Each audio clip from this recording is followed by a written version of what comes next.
Dzień dobry, nazywam się Justyna Najbar-Miller, jestem koreanistką i od 10 lat pracuję na Uniwersytecie Warszawskim w Zakładzie Koreanistyki.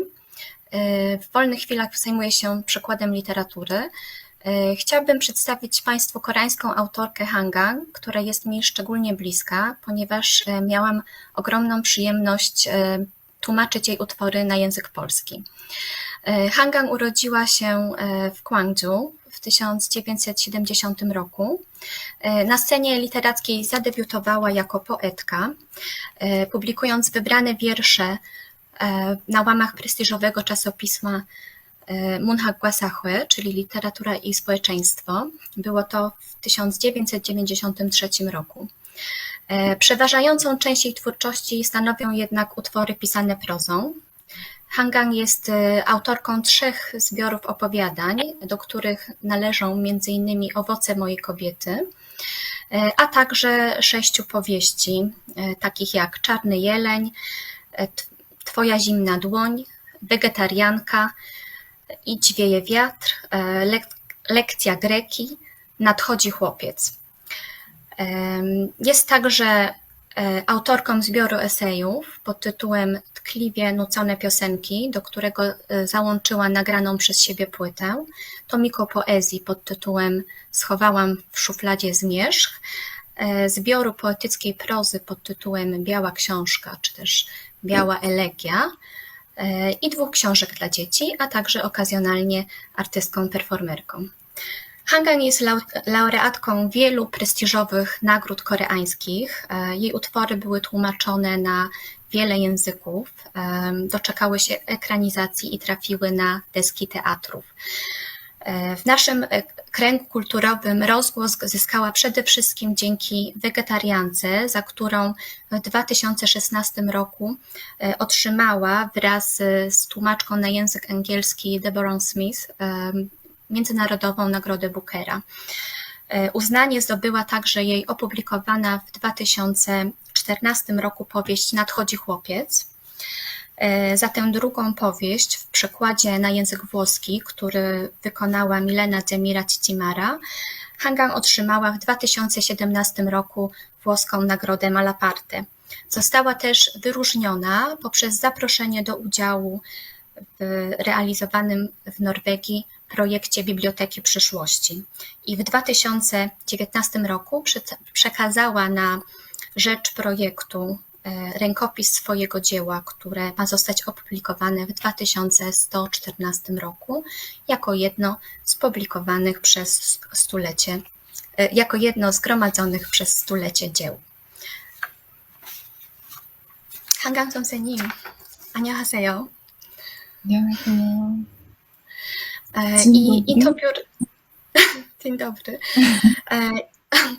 이 인터뷰를 준비하면서 보니 선생님이 와르샤바에 오신 지 벌써 7년이 지났더라고요.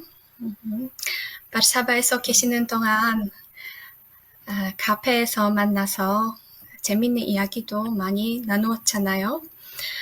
다시 한번 폴란드나 한국에서 만날 수 있으면 얼마나 좋겠어요. 팬데믹 상황에서 불가능한 일이지만 온라인이라도 이렇게 대화를 나눌 수 있어서 굉장히 기뻐요. 초대를 받으시고 건랏 문학 페스티벌에 참가해 주셔서 대단히 감사합니다. 저도 네. 유스티나 선생님 만나서 반갑고 바르샤바에서 우리가 함께 나눴던 우정을 추억하게 되어서 오늘을 앞두고 행복하게 지냈고요. 저를 초대해 주신 콘라드 페스티벌에 감사드립니다. 네. 오늘의 대화 주제는 병신입니다. 선생님의 작품에서 나타나는 주인공들이 겪는 다양한 병신에 대해서 이야기하려고 합니다. 폴란드 독자들이 폴란드에서 이미 출판된 소설에 대해 제일 관심이 제일 궁금해 하실 것 같습니다. 그래서 먼저 채식주의자하고 소년이 온다라는 소설에 대해서 대화를 나누고 싶은데요. 그 다음에는 폴란드에 계실 때 쓰신 휜이라는 작품에 대해서 여쭤보고 싶습니다. 폴란드 독자들이 이 책에 대해서도 많은 관심을 갖게 되기를 바랍니다. 네, 그럼 먼저 채식주의자에 대해서 이야기하고 싶습니다. 채식주의자에서 악몽 때문에 육식을 거부하는 영혜라는 젊은 여주인공이 나오는데요. 영혜의 가족과 사회는 그녀의 결정을 쉽게 받아들이지 않죠. 영혜는 위험한 이데올로기를 믿는 사람으로 취급을 받는 것 같습니다. 그러나 사실은 영혜가 그냥 악몽 때문에 고기를 먹지 않겠다고 설명하는데요.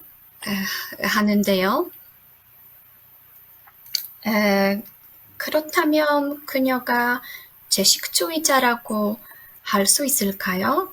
무슨 이데올로기를 믿는 사람이라고 할 수 있을까요? 영예는 이 소설 속에서 자신의 목소리를 가지지 못하고 세 명의 인물들의 어떤 대상으로서 존재해요. 그래서 그 세 명의 인물들이 이 세 파트에서 각자 이제 영예에 대한 진술을 계속 해가는 그런 형식을 이 소설은 가지고 있고요. 그리고 영예가 말하는 부분은 파트 1에 있는 이제 악몽에밖에 없어요. 그런데 이 채식주의자라는 이름조차도 사실은 그렇게 영예를 어떤 대상으로 두고 있죠. 그래서 정말로 영예의 어떤 진실을 붙잡기보다는 계속 이 세 인물들이 계속 실패하고 있는데 어쩌면 이 소설의 제목 역시 영예의 진실을, 영예의 가장 중요한 본질을 이제 포착하지 못하고 있고 의도적으로 그런 제목을 제가 붙였던 것이죠. 그래서 영예는 그냥 자기 자신을 구원하기 위해서 자신이 인간이라는 것을 받아들이고 싶어 하지 않아서 채식을 하시고 나중에는 모든 먹을 것을 거부했던 것이라서 이념으로서의 채식주의하고는 사실은 그렇게 일치하지는 않아요. 네, 그런데 채식주의자는 정치적인 책이라고 말할 수 있습니까?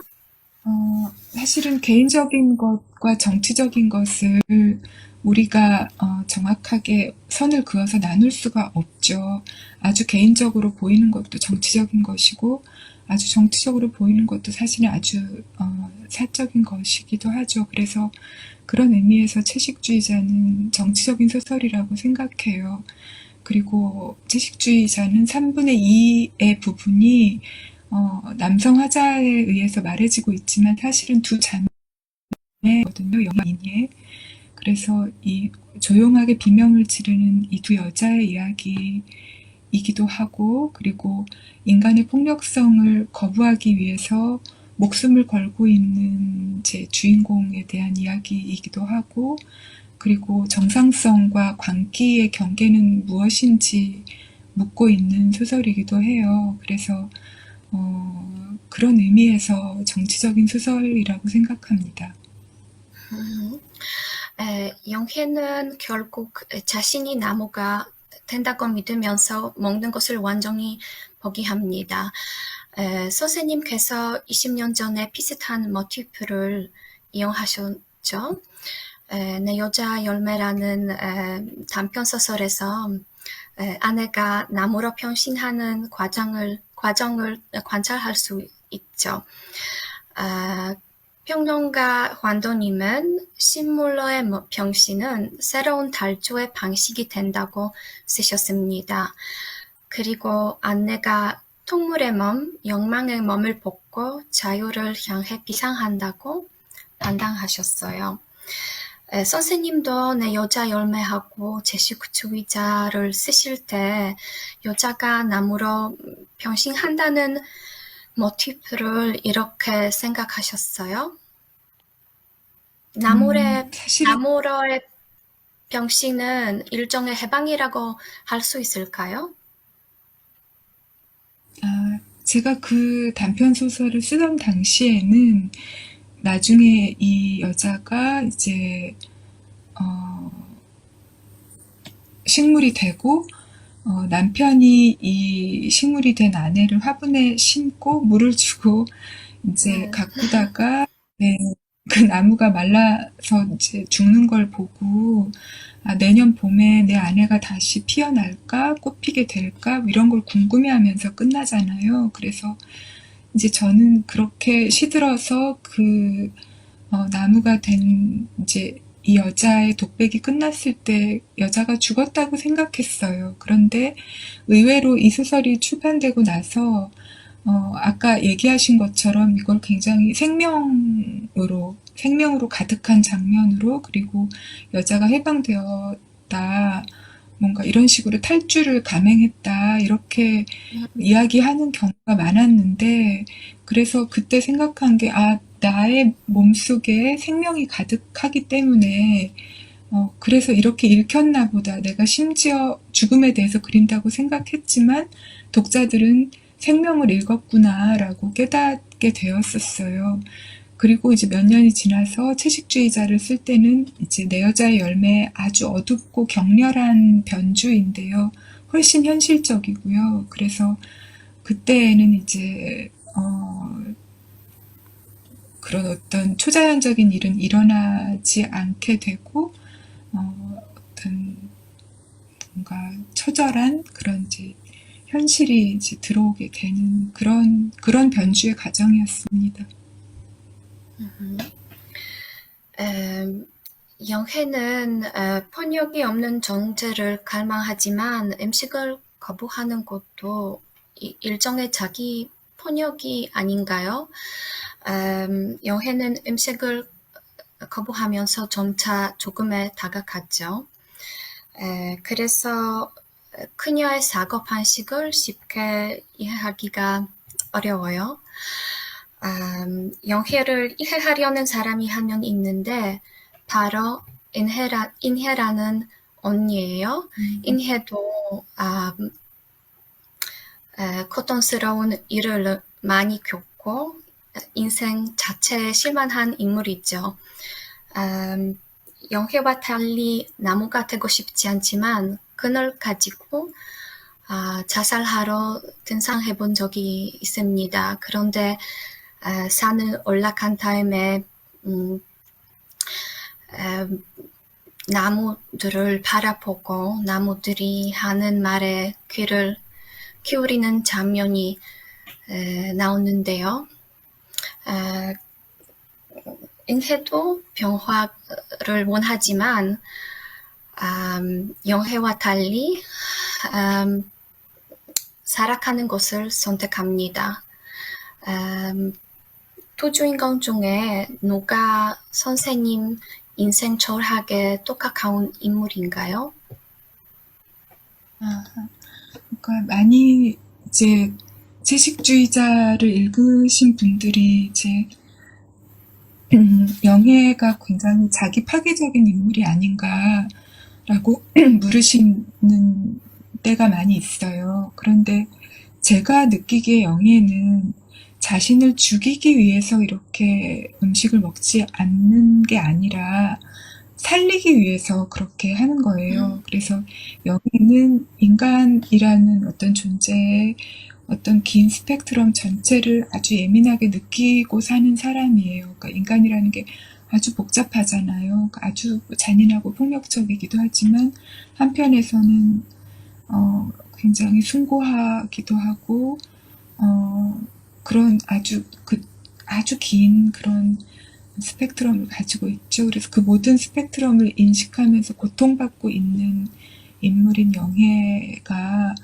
이제 육식으로 상징되는 인간의 폭력을 거부하고 자신을 구하기 위해서, 그러니까 죽이기 위해서가 아니라 자신을 오직 구하기 위해서 이런 채식과 그리고 채식을 감행하게 되고, 심지어는 자신이 더 이상 인류에 속하지 않는다고, 인류의 일원이 더 이상 아니라고 믿으면서 모든 음식을 거부하기까지 하는 거예요. 그래서 사실은 영해 우주에서는 영해가 정상이고 세계가 미친 것이죠. 네. 그리고 영해 우주에서는 영해는 살려고 하는 것이고 구원받고자 하는 것이고 자신을 스스로 구하려는 것이에요. 그런데 영해 바깥의 세상에서 보면 영해는 자신을 해치려는 것처럼 보이고 그런 아이러니가 이제 있는 거죠. 그래서 영해가 자신을 살리려고 애쓰면 애쓸수록 죽음에 가까워지는 이런 아이러니가 있게 되고요. 인해는 이제 이 영해를 계속 지켜보고 그리고 고통을 느끼고 이상한 자기 동일시를 경험을 하면서 계속 곁에 있는 그런 사람이에요. 그래서 어떻게 보면 이제 작가의 입장은 인해하고 좀 더 작가란 사람의 입장은 인해랑 좀 더 비슷하다고 할 수 있겠죠. 지켜보고 같이 고통받고 이해하려고 하고 도대체 무슨 의미인지 질문을 던지는 사람이기 때문에 그렇지만 사실은 영해하고 인해는 이렇게 꼭 달라붙어 있는 어떻게 보면 하나의 존재이기도 해요. 네, 영해도 인해도 나무와 인연이 깊어요. 선생님이 쓰신 다른 책에서도 나무들은 가끔 나타나더라고요. 나무들은 작가님의 인생에서 어떤 역할을 하나요? 나무를 중요하게 생각하시는 이유를 폴란드 독자에게 설명해 주시겠어요? 일단 개인적으로는 나무를 정말 좋아하고요. 나무라는 건 굉장히 아름다운 생명체라고 생각하고 또 숲에 가는 걸 좋아해요. 그런데 이제 채식주의자 속에서의 나무는 실제로의 식물들하고는 좀 달라요. 그러니까 실제로 다큐멘터리나 관련된 책들을 보면 나무들도 투쟁을 하고 빛을 조금이라도 더 찾으려고 다른 식물들을 해치기도 해요. 그런데 이 소설 속에서의 나무들, 식물들은 살아남기 위해서 남을 해칠 필요가 없는 존재들이에요. 그러니까 사실은 이 세계의 인간에게 폭력은 어디에나 있는 것이죠. 그리고 우리가 이렇게 살아서 숨을 쉬고 이렇게 얘기를 나누고 있다는 것 자체가 살아있는 것들을 우리가 먹었기 때문에, 우리가 살아있는 것들을 해쳤기 때문에 가능한 거잖아요. 그래서 완벽한 결백이라는 게 불가능하죠. 그렇지만 식물은 아무것도 해치지 않고도 존재할 수 있잖아요. 그런 의미에서 이제 더 윤리적인 존재인 거죠. 이 소설 속에서의 식물 또는 나무의 의미는 그런 것이에요. 네, 한국에서 출판한 채식주의자의 표지에는 에건 실레가 그린 네 그루의 나무들이라는 아름다운 그림이 실려 있던데요. 선생님께서 직접 그리신 건가요? 네, 처음에 편집부에서 표지를 보냈는데 약간 좀 무서운, 조금은 그로테스크하고 조금 너무 무서운 이미지여서 제가 이 소설에서 그런 이미지에 집중하려고 한 것은 아니거든요. 인간의 고통과 그토록 스스로를 구하고 싶었던 어떤 여자, 그런 이야기를 하고 싶었던 거라서 제가 한번 그림을 골라보겠다고 편집자에게 말씀을 드리고 이런저런 이제 화집을 보다가 그 그림을 발견을 했어요. 근데 굉장히 마음에 들었고 이렇게 쭉 펼쳐보면 이제 네 그루의 나무가 있는데 한 그루는 앙상한 나목이고 나머지 나무들은 이제 잎을 달고 있어요. 그래서 뭔지 모르게 이 소설하고 통한다는 느낌이 들어서 골랐는데 다행히 편집 좋다고 해서 이제 그 표지를 하게 되었죠. 네, 아주 아름다운 그림을 네. 그리셨어요. 네, 네. 채식주의자는 일상 생활에서 나타나는 번역에 대해 쓰신 반면에 소년이 온다라는 소설에서 1980년 5월 광주에서 일어난 민간인 학살 문제를 다루려고 하셨는데요. 이 사건에 대해서 쓰려고 결정하신 특별한 이유가 있으신가요? 소년이 온다는 저에게 6번째 장편소설인데 5번째 장편소설인 히라버 시간 쓰고 나서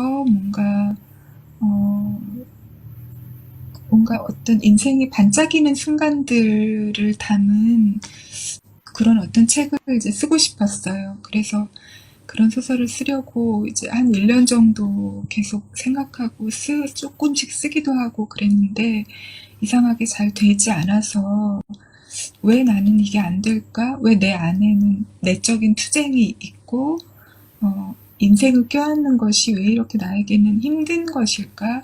그런 생각을 하면서 계속 저의 내면으로 파고들어 가다가 이제 제가 만 10살에 경험했던 5월 광주를 다시 발견을 하게 된 거예요. 근데 5월 광주는 이제 당시에 이제 군부가 쿠데타를 일으키고 그리고 계엄령을 선포해서 남쪽 저의 고향이기도 한 이제 광주라는 작은 교육 도시에서 계엄령에 반대하는 시위를 일으켰고 그걸 진압하기 위해서 이제 실탄이 든 이제 총을 지급받은 군인들이 도시에 들어가게 되고 그리고 싸우다가 이제 아주 많은 사람들이 죽고 시민들이 이제 도청에서 자치를 하고 열흘 동안 아주 짧은 자치를 거쳐서 다시 군인들이 탱크를 몰고 돌아와서 많은 분들이 돌아가신 그런 일인데요. 그때의 일은 이제 사실은 군인들은 아주 잔인했고 시민 자치를 택했던 사람들은 굉장히 희생적이고 헌신적이고 죽음을 두려워하지 않았고 굉장히 사랑으로 가득 차 있었거든요. 그래서 광주를 이제 절대 공동체라고도 불러요. 당시에 그러니까 꼬민이죠. 그래서 그 광주를 생각하면 인간이라는 것이 이쪽에선 이토록 폭력적이고 이쪽에서는 그토록 고귀하고 그런 양극단이 동시에 존재하던 사건인데 그게 이제 제 어린 나이에 어떤 무서운 수수께끼처럼 남아 있었기 때문에 이 소설을 제가 써야겠다는 어떤 생각이 들었어요. 그래서 이제 자료를 모으고 쓰기 시작하게 되었죠. 네. 소년이 온다 에피록에서 어렸을 때 광주 학살 사진이 담긴 사진책을 보셨다고 하셨죠. 이 사진을 보시고 거기 있는지도 미처 모르고 있었던 내 안에 연한 부분이 소리 없이 깨어졌다고 쓰셨어요. 그때 선생님 안에 일어난 변화가 성인이 되어서 글을 쓰는 방향에 영향을 주었나요? 뭔가 우리 가족은 그 일이 일어나기 4개월 전에 그 도시를 떠나서 서울로 올라왔기 때문에 제가 글을 쓰는 사람으로서 영향을 주기 이전에 자연인인 저에게 그리고 성장기에 어떤 악몽 속에 계속 있었어요. 그 사건이. 그래서 언제나 그 일을 그 일이 뭔가 악몽의 언저리에 계속 머무른다고 할까요? 그런 경험이었어요. 근데 나중에 이제 그 일을 광주에 대해서 소설로 쓴 소설가들이 많이 있었기 때문에 이제 저는 이 소설을 제가 굳이 내가 또 쓸 필요가 있나 뭐 이런 생각을 하고 있어서 근데 어떻게 보면 제가 인간에 대한 의문을 갖게 한 사건이기 때문에 어쩌면 소년이 온다를 쓰기 전에 썼던 5편의 장편 소설이나 다른 단편 소설들에도 영향을 당연히 주었겠죠. 그래서 어떤 내 안에 있는 인간에 대한 질문, 뭐 내적인 투쟁 이런 것들이 다 연결되어 있어서 영향을 주었다고 할 수 있겠어요. 네, 이 소설은 매우 복잡한 구조를 가지고 있더라고요. 저마다 관주 학살 때 일어난 일 때문에 고통을 겪는 다른 인물이 등장하는데요. 동호라는 소년이 1장에 나타나지만 다른 장에도 또 언급이 됩니다. 제대로 이해하려면 꼭 마음의 준비를 해야 하고 집중해야 합니다. 선생님께서 원래부터 이 책의 구성을 이렇게 하려고 계획하셨는지 여쭤보고 싶어요. 네, 이 소설의 이제 한국어 제목이 소년이 온다인데 이 소설은 1장과 2장은 1980년이고요. 3장은 1985년, 4장은 1990년, 5장은 2002년, 그 다음에 6장은 2012년이고 에필로그는 현재로 수렴을 하는데요. 그래서 이 소년이 이제 물론 80년 5월에 도청에서 살해되지만 계속해서 이 소설에서는 이 동물을 너라고 부르는 생존자들이 등장해요. 그래서 너라는 것은 이제 이런 2인칭의 사람은 부르면 거기 있는 거잖아요. 없더라도 있다고 생각해야 부를 수 있는 거잖아요. 그래서 우리가 부름으로써 계속 어둠 속에서 이렇게 떠올라서 우리 앞에 있게 되는 건데요. 그런 생각 자체를 이제 구조로 만들어서 계속해서 소년이 80년 5월로부터 현재에 이르기까지 이 각 챕터들을 건너서 우리에게 다가오는 것이에요. 그래서 그런 구성을 하게 되었어요.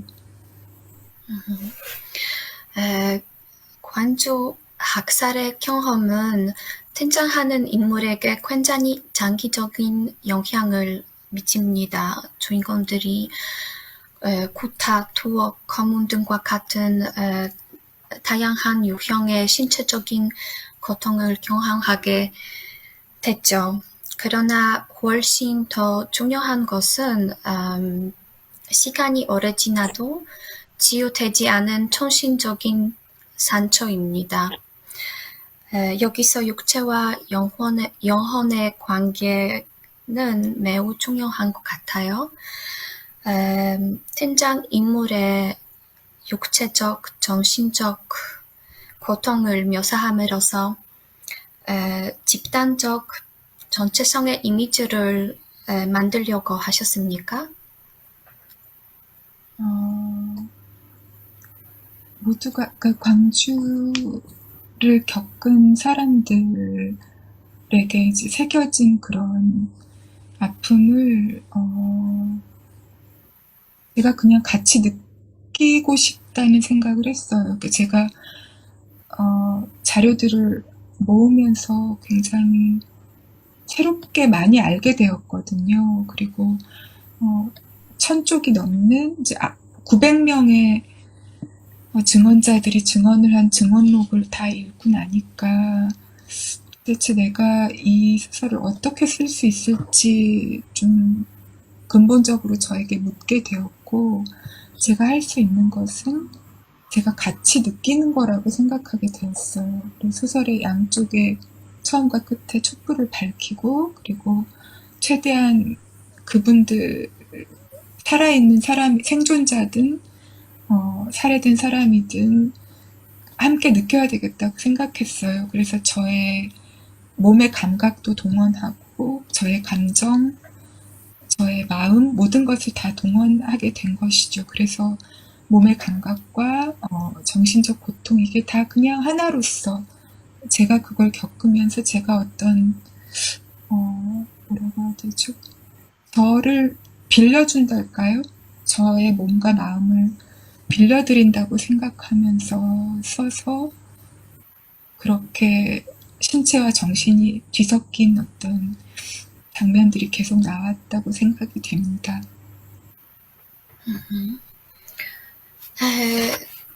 한국에서는 관주 학사를 소재로 한 문학 작품이 많이 있죠. 그런데 소년이 온다라는 소설이 젊은 세대에게 긍정적인 반응을 얻으며 일종의 관주에 들어가는 관문이 된다고 할 수 있어요. 이 소설이 젊은 세대의 인기를 얻을 수 있는 이유가 무엇이라고 생각하세요? 일단은 이 소설은 좀 늦게 나왔어요. 광주에 대한 소설로서는. 그래서 네. 80년대 그 일이 있었고 90년대 그리고 2000년대 초까지만 해도 광주에 대한 소설들이 나왔고 광주에 대한 다큐멘터리 같은 거 이제 시간이 지나면서 이제 조금 잊혀지기도 했고 제가 당시에 소년이 온다를 쓰던 때 이제 우익 정부였기 때문에 광주 얘기 자체를 이제 많이 왜곡한 시도들이 여러 군데에서 일어나고 있는 시점이었어요. 그래서 이제 제가 그 당시 좀 젊은 작가로서 그 소설을 썼고 그리고 소설이 그렇게 길지 않고요. 그리고 뭔가 역사적인 사실만을 다루는 것이 아니라 어떤 이렇게 살아서 느끼고 고통받고 아주 가까이 있는 어떤 존재들로서 그려갔기 때문에 그래서 역사적 증언만을 쓴 것이 아니기 때문에 그래서 더 접근하기가 쉬웠던 게 아닌가 생각이 들어요. 그러니까 제가 쓸 때 이 소설이 결코 딱딱하거나 어렵지 않기를 바랬고 그냥 제가 그들의 고통을 함께 느꼈던 것처럼 그리고 그들의 어떤 말할 수 없는 그러니까 내가 죽어도 좋으니까 도청에 남기로 선택했던 다음날 군인들이 들어올 거라는 걸 알면서도 그랬던 그들의 마음이 무엇인지를 그걸 생각하는 게 너무 괴로웠거든요. 그런데 그런 마음 그게 뭔지를 계속 생각하면서 제 마음을 다해서 뭔가 제가 이해한 것을 쓰려고 했어요. 그래서 그런 어떻게 보면 광주에 대한 소설들 중에는 한국에 나온 가장 감정이 많이 들어가 있는 소설이라서 그래서 감정으로서 더 많이 사람들이 받아들였던 게 아닐까 싶어요. 네. 소년이 온다는 2014년에 5월에 처음으로 출판하게 되었는데 선생님께서 같은 해 8월에 바르샤바에 오셨어요. 한국문화예술위원회가 지원하는 바르샤바대 프로그램, 레지던스 프로그램을 4개월 동안 참가하셨어요. 바르샤바에서 살고 계시는 동안 흰이라는 작품을 쓰셨는데요. 이 작품도 아주 특별한 형식을 가지고 있어요. 어떤 부류에 속하는 작품인가요? 네. 흰은 어떻게 보면 산문시 같기도 하고 에세이 같기도 한데 저는 소설이라고 생각하고요. 세 개의 부분으로 이루어져 있고 그리고 처음에는 이제 바르샤바에 간 나의 이야기가 나오고, 2부에서는 이제 나의 죽은 언니가 나 대신 바르샤바에 와서 보고 있는 흰 것들에 대한 이야기가 나오게 되고, 3부에서는 이제 내가 서울로 돌아가서 이제 그 언니와 작별을 하는 그런 이야기인데요. 사실은 저에게는 이제 바르샤바에서 그 책을 썼던 시간이 너무나 행복했고, 마치 기도하는 것처럼 그 한 편 한 편을 쓸 때 그 감각이 아직도 생각이 나고 저에게는 굉장히 소중한 기억이에요. 그래서 저의 기억 속에 바르샤바는 흰이란 책하고 그냥 이렇게 하나로 연결되어 있어요. 네, 이 작품이 자전적인 작품이라고 할 수 있어요? 네, 그렇죠. 이 소설은 100% 저의 얘기라고는 할 수 없지만 거의 저의 얘기라고는 할 수 있을 것 같아요. 네, 휜에서 나타나는 작가 주인공은 선생님과 차이점이 있기는 있지만 비슷한 점도 많더라고요. 그분에게도 태어난 지 2시간 만에 죽은 언니가 있고 선생님도 같은 경험이 있는 걸로 알고 있는데요. 그리고 그분도 지구 반대편에 있는 바르샤바로 이동하고 바르샤바 길거리를 산책하면서 흰 것에 대해 깊이 생각하죠. 폴란드 독자들이 흰색의 의미를 궁금해 하실 것 같아요. 바르샤바를 흰 도시로 표현하신 특별한 이유가 있으신가요? 바르샤바에 처음 갈 때에는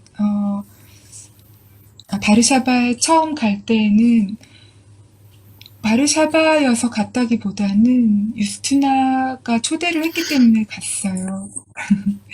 다른 이유는 없었거든요. 그래서 막상 가서 이제 오히려 그때 폴란드 역사를 공부를 하게 되고 누나에게 일주일에 한 번씩 만나서 폴란드어를 배웠는데 그러면서 이제 유스티나가 추천해주는 이제 장소에 가서 뭐 박물관도 가고 미술관도 가고 그러면서 이제 그 도시를 배워갔죠.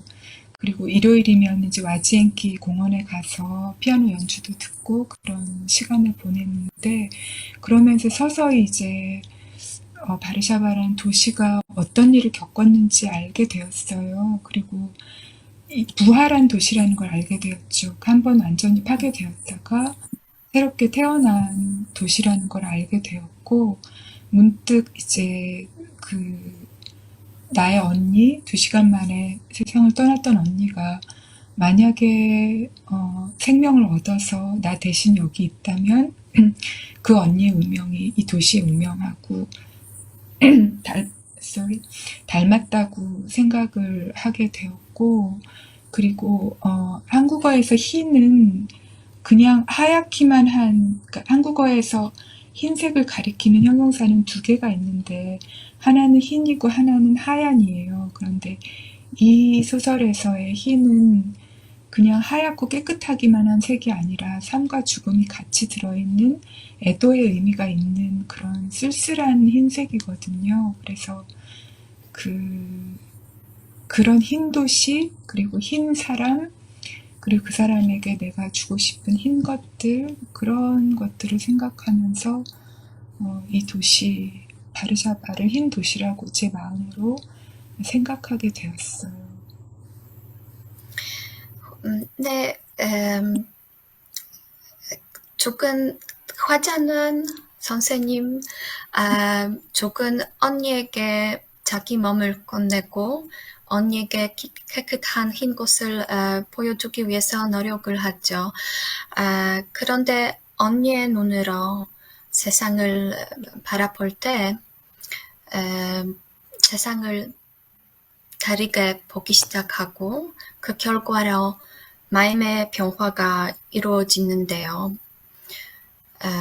선생님도 바르샤바에서 흰이라는 책을 쓰실 때 마음의 변화를 경험하셨나요?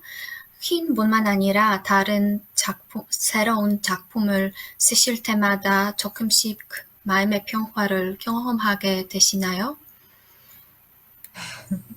어, 흰을 쓸 때는, 어, 그, 계속 그 언니에게 흰 것을 주고 싶고, 언니의 눈으로, 세상을 보게 되고, 그러니까, 보통 때 원래 저 자신의 눈으로 살아갈 때와는 다르게 세상을 보게 되었고, 그런 과정이 뭔가, 어떤 고요를 저에게 주었죠.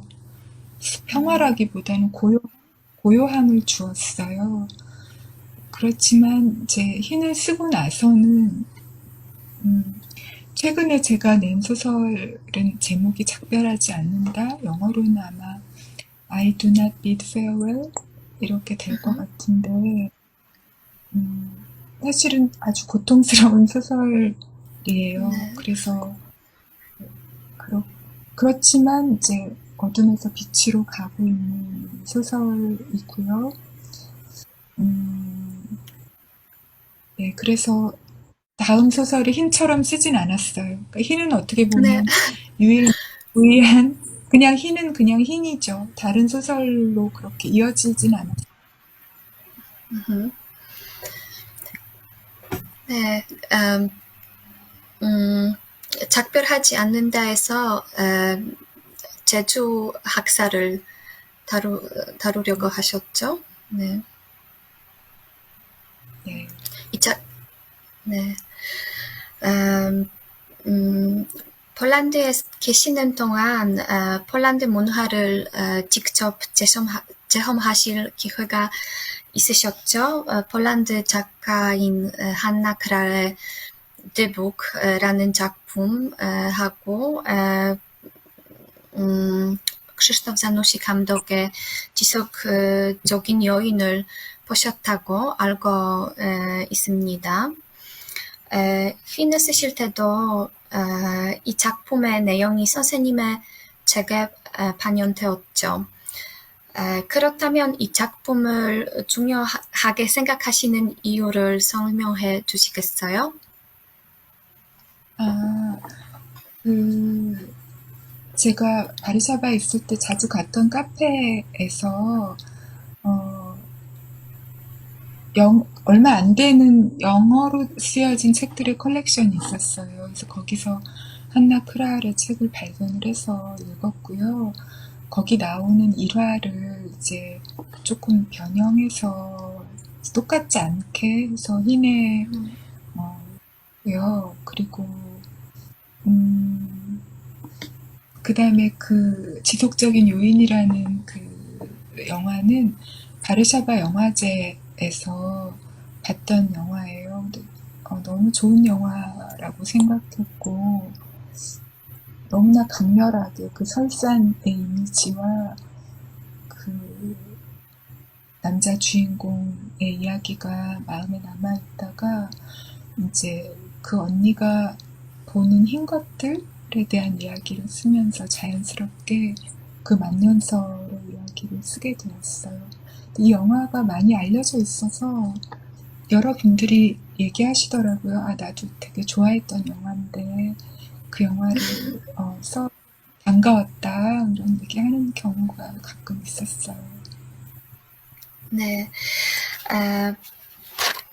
휘에서 바르샤바 번기를 타루는 글도 나오던데요.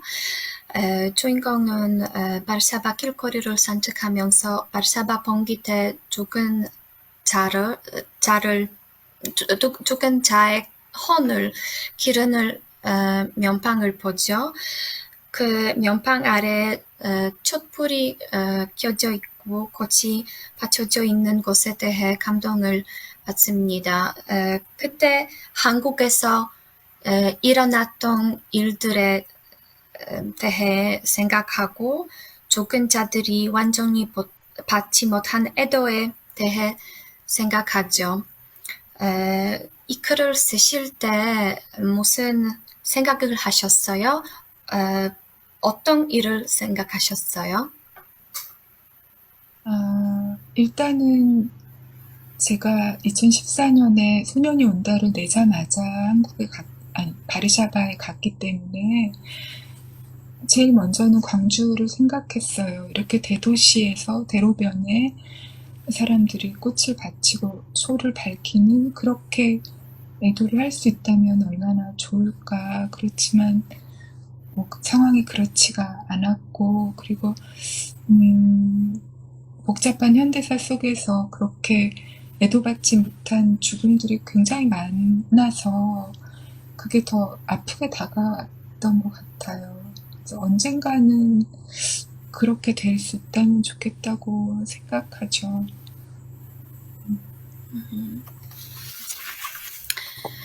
네, 과거에 일어났던 일을 기억하는 것은 인간 전체성의 중요한 부분이죠. 그래서 죽은 자를 꼭 기억해야 합니다. 선생님도 소년이 온다와 힘이라는 작품을 통해서 죽은 자를 애도하려는 노력을 하셨죠. 그런데 기억하는 것뿐만 아니라 미래에 대한 계획도 인간의 정체성의 중요한 요소라고 할 수 있습니다. 2018년에 노르웨이 미래도서관 프로젝트에 초대를 받으셨고, 다음 해 사랑하는 아들에게라는 글을 전달하셨죠. 이 텍스트는 2114년에 공개될 예정인데요. 이 글을 쓰시려면 이렇게 먼 미래가 올 거라 믿으시고 미래 독자를 상상해야 하셨죠. 100년 후에 사람들이 지금의 사람들과 차이점이 많이 있을 거라고 생각하시나요? 그들은 어떤 문제에 직면하게 될까요?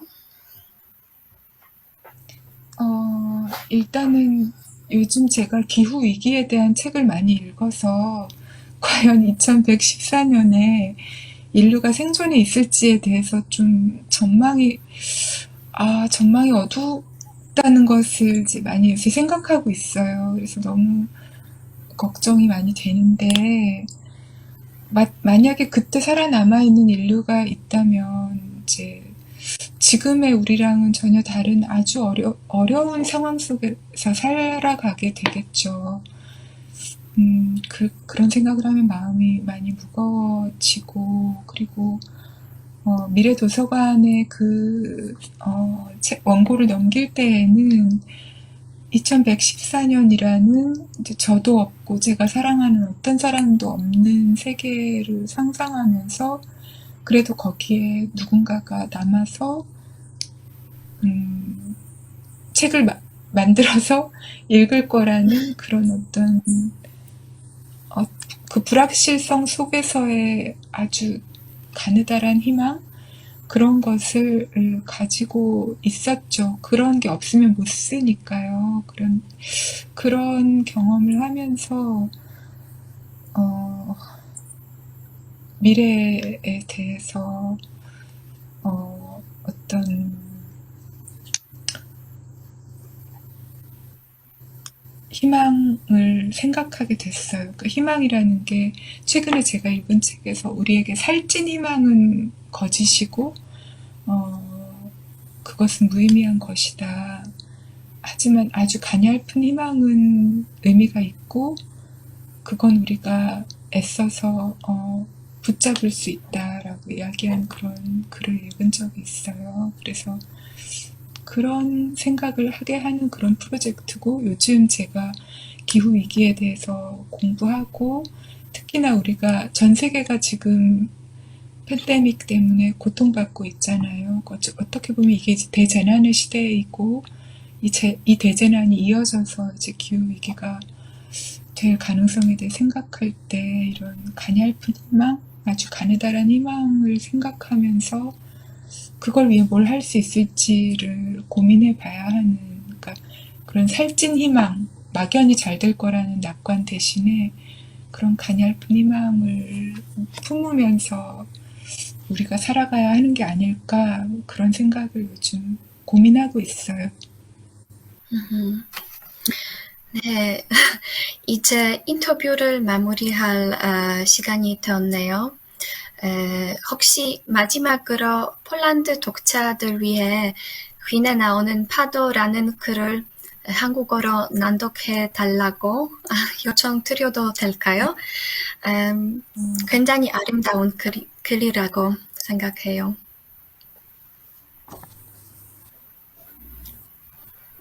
파도, 멀리서 수면이 솟아오른다. 거기서부터 겨울바다가 다가온다. 힘차게 더 가까이 밀려온다. 파고가 가장 높아진 순간 하얗게 부서진다. 부서진 바다가 모래펄을 미끄러져 뒤로 물러난다. 물과 물이 만나는 경계에 서서 마치 영원히 반복될 것 같은 파도의 움직임을 지켜보는 동안, 그러나 실은 영원하지 않다. 지구도 태양계도 언젠가 사라지니까 우리 삶이 찰나에 불과하다는 사실이 또렷하게 만져진다. 부서지는 순간마다 파도는 눈부시게 희다. 먼 바다의 잔잔한 물살은 무수한 물고기들의 비늘 같다. 수천 수만의 반짝임이 거기 있다. 수천 수만의 뒤척임이 있다. 그러나 아무것도 영원하지 않다. 감사합니다. 감사합니다. 정말 뜻깊은 시간이었습니다. 소중한 시간을 내주셔서 대단히 감사합니다. 저에게도 뜻깊고 소중하고 너무 행복한 시간이었어요. 그리고 바르샤바에 계신, 그리고 폴란드에 계신 분들께 먼 곳에서 안부 인사를 전하고 싶습니다. 다들 안전하게 건강하게 잘 지내시기를 빕니다. 감사합니다. 감사합니다.